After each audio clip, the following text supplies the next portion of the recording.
大家好，我係 Miu，大家期待已久見嘅嘉南小姐終於出現啦！點解佢狂錫我呢？因為我帶佢去一個佢想去好耐嘅地方見一個人啊！呢個就係美人魚啊，去睇一個美人魚嘅表演。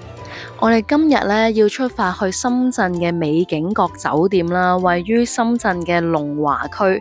咁由福田口岸啦，如果你 call 車過去咧，普通車啊、經濟型咧就係40至到60蚊左右啦。咁如果大家想好似我呢架咁勁，有按摩啊、有天窗控制咁樣咧，呢架都係80至100蚊嘅啫。咁同小朋友去玩咧，咁就坐得舒服啲啦。佢又可以有按摩功能啦，成個旅程佢都好開心，直情冇話要睇 YouTube 啊嗰啲。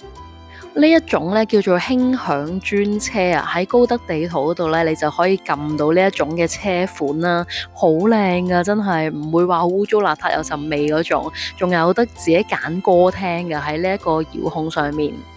可能你話啦，成100蚊人民幣去搭呢架車抵唔抵呢？要搭45分鐘嘅就梗係抵啦。喺香港你搭20分鐘嘅車程已經100蚊嘅啦，咁我可以嘆下啦，難得去旅行。特別係帶住小朋友嘛，就一齊去豪一次啦。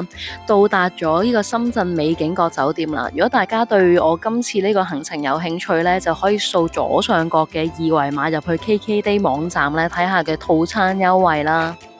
呢間美景閣酒店咧係屬於豪華型嘅酒店。如果你真係要去福田啊、個羅湖啊、深圳灣呢啲住同級嘅酒店咧，起碼都要千幾2000蚊。但我今日呢一個 plan 咧係800幾900蚊咧，已經包括咗一間豪華型嘅酒店房啦，包括咗一啲水族館嘅門票，加埋一啲接駁巴士嘅飛。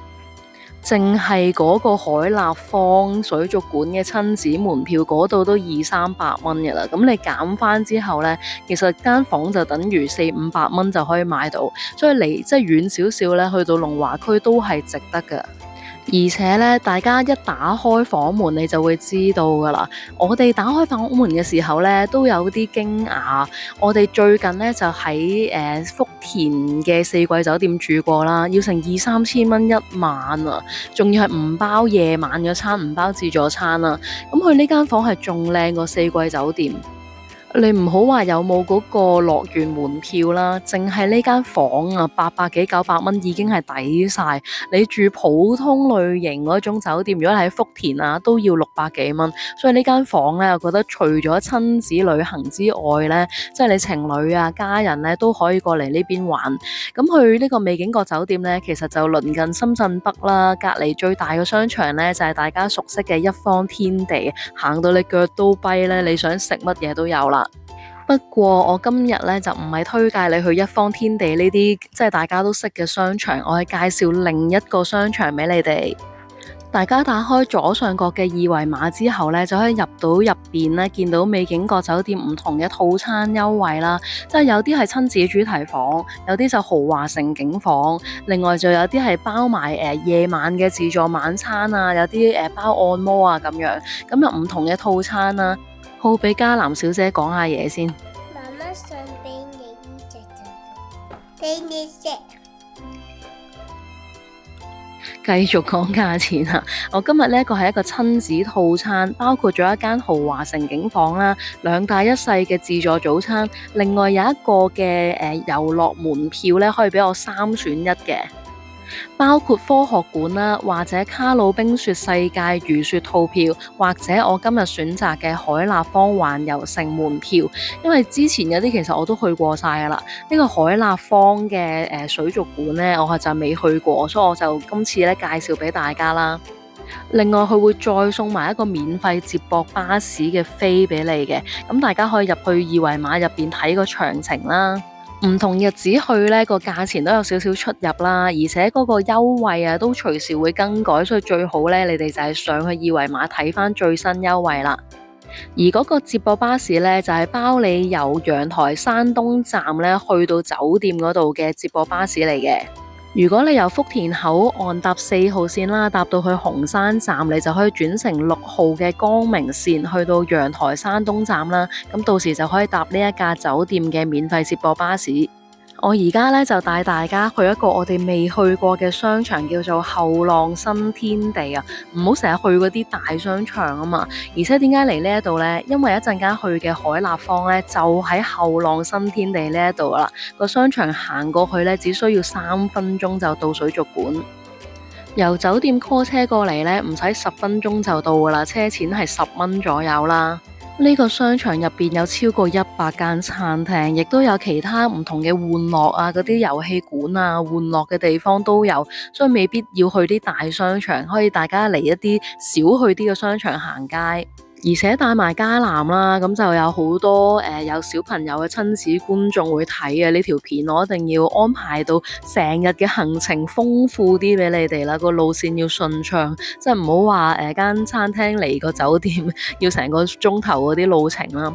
大家睇下啦，呢個海立坊嘅門票啊，本身親子套票都要268蚊，所以你話間酒店抵唔抵玩啊？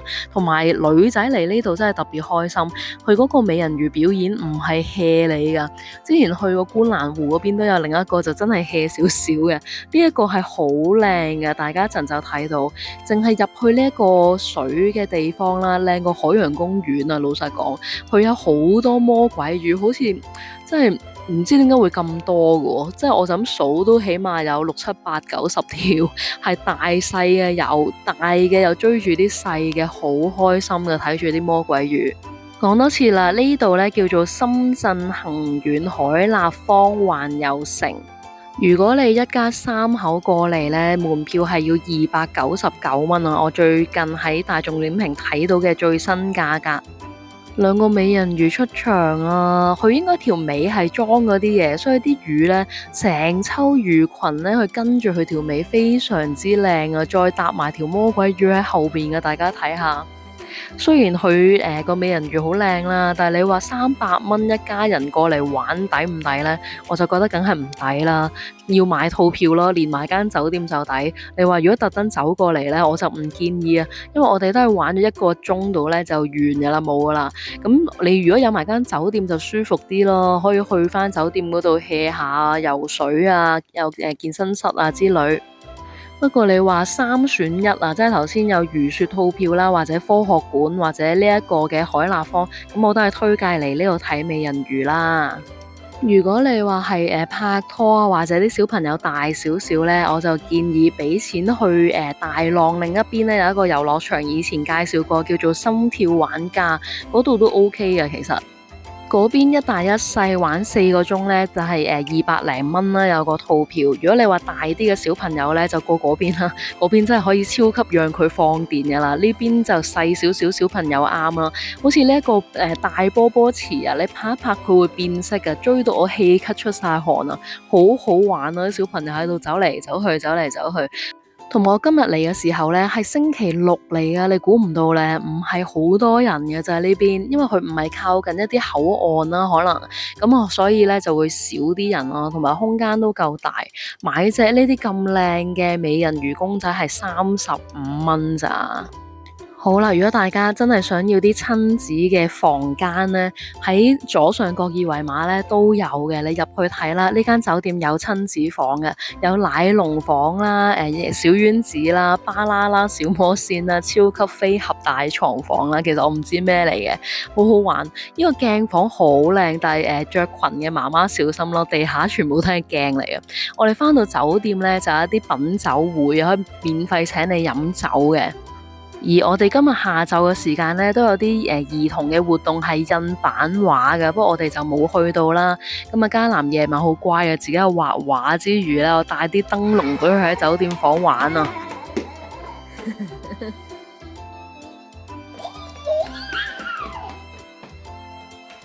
900蚊左右就可以好開心同佢玩足2日啦，影埋個自助早餐俾大家睇啦，都算豐富喎，唔錯喎，即係佢起碼呢度係一間豪華型嘅酒店啊嘛，就唔會太差嘅。你想食嘅嘢呢，你都見到有，淨係我中意嗰啲芝士啊、沙律嗰啲呢，都非常之多，我好滿意嘅呢一個自助早餐。啊，另外唔知點解呢間酒店全部都係香港人嘅，好恐怖。諗住嚟到龍華區冇香港人噶嘛，全場都係香港人，全部都係講廣東話嘅。可能大家都知道呢個套票係非常之抵啦，大家有興趣咧就掃二維碼啦。臨走之前訂閱我嘅 YouTube channel 叫做 K 貨加南，下次見，拜拜。